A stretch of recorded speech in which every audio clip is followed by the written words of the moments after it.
sudden changes are sweeping over the land.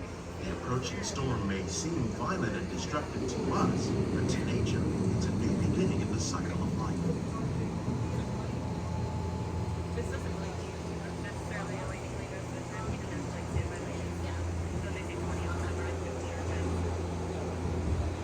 I can like waiting on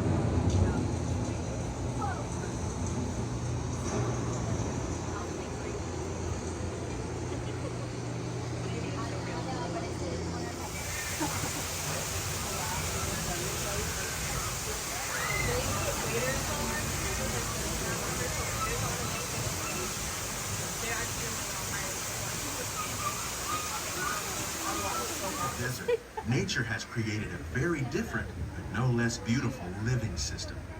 And while this arid landscape may seem lifeless, it is very much alive. The plants and animals that have learned to survive in these harsh conditions make use of what little water they can find and avoid the scorching rays of the relentless sun. The hard surface of this land, even the hooves of the mighty buffalo helped create the rich soil that would one day become home to the American farm.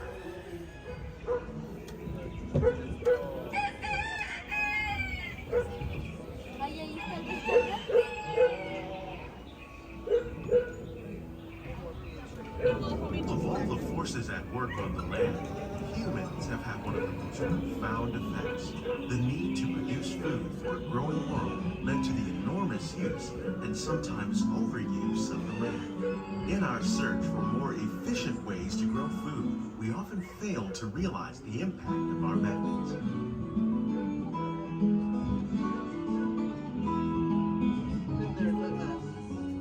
We're learning to reduce the need for chemical pesticides by breeding and using natural predators, like ladybugs and wasps, to control pests. In the farmlands across America, we're learning that by plowing under vegetation containing natural fertilizers, we can enrich the soil without the use of chemicals. In arid regions, we're learning to produce food on desert seacoasts by developing and planting crops that thrive on saltwater. Answers are being discovered just ahead. To help us maintain these carefully controlled ecosystems, and for your safety, please remain seated in your boat at all times.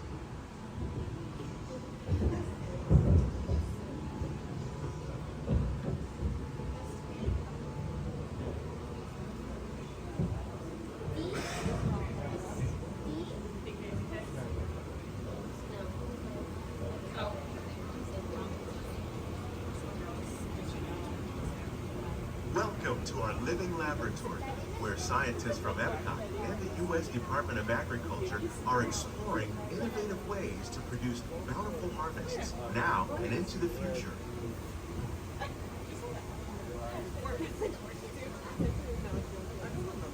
The tropics are home to the greatest diversity of plants on the planet. Many of these, like papaya, bananas, cacao, coffee, and rice, are well known around the world. These are just a few of the edible plants that have been an important source of nutrition for people living in the tropics. Many are rich in vitamins and minerals, while others are well adapted to growing in less than ideal conditions. Some, like the water lily, thrive in wet, swampy areas and waterways. All parts of this plant, even the flower petals, are edible. The starchy root of the plant has long been used to make flour for baking.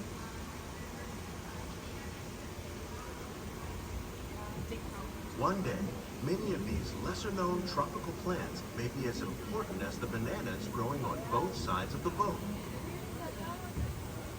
More than 28 million tons of bananas are eaten annually, making it the most popular fruit in the world.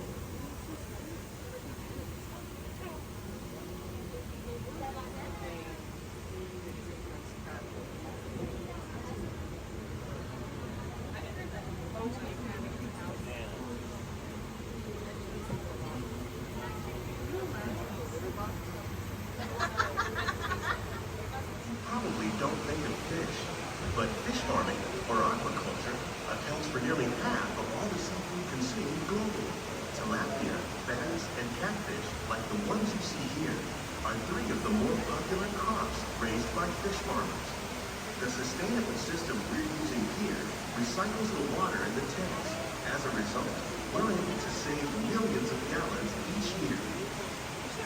Our small fish farm produces nearly 5,000 pounds of fish each year to serve in restaurants around Walt Disney World. Innovations like this one can play an important role in our efforts to produce bountiful harvests and still protect natural resources.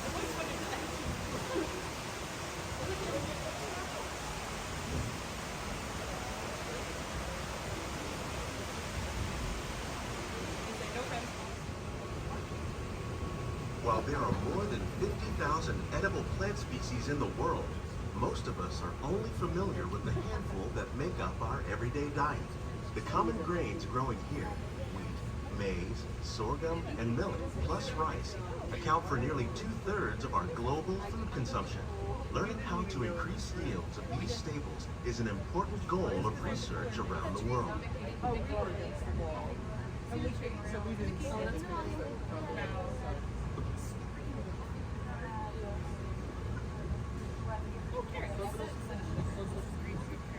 These plants are definitely on their way up. Innovative growing techniques like these increase yields while more efficiently using resources like water, fertilizer, and pesticides. Another innovation at work here is our integrated pest management program. By populating our greenhouses with beneficial insects that prey on harmful pests like aphids and flies, we are significantly reducing our reliance on conventional pesticides.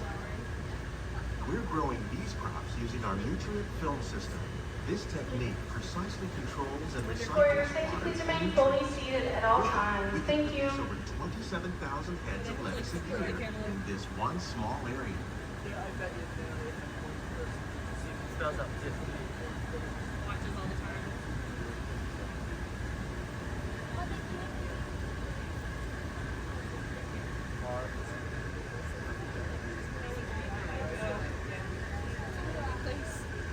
Harder to see with the litter. You just walk around and find someone. Some of our best ideas have been inspired by nature, like these fruit and vegetable trees. By growing these ground plants vertically, we can increase yields and better control diseases. These crops taste as good as they look. In fact, we serve more than 15 tons of produce from our greenhouses and restaurants here at the land every year.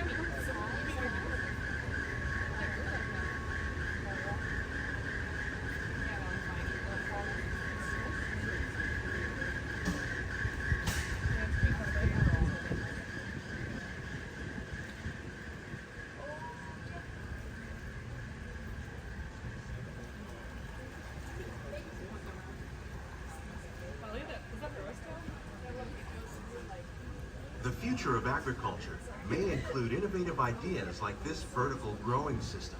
Plants grown in this way use a fraction of the space required by traditional growing methods. That saves water and increases production. The aquaponics system on your left combines hydroponics with aquaculture. The fish provide a natural source of fertilizer for the plants, and the plants help keep the water clean for the fish. It's another great way to produce more while using less. In our lab, Epcot scientists are working with the U.S. Department of Agriculture on a number of innovative projects. The goal of these efforts is to produce higher yielding and better quality plants.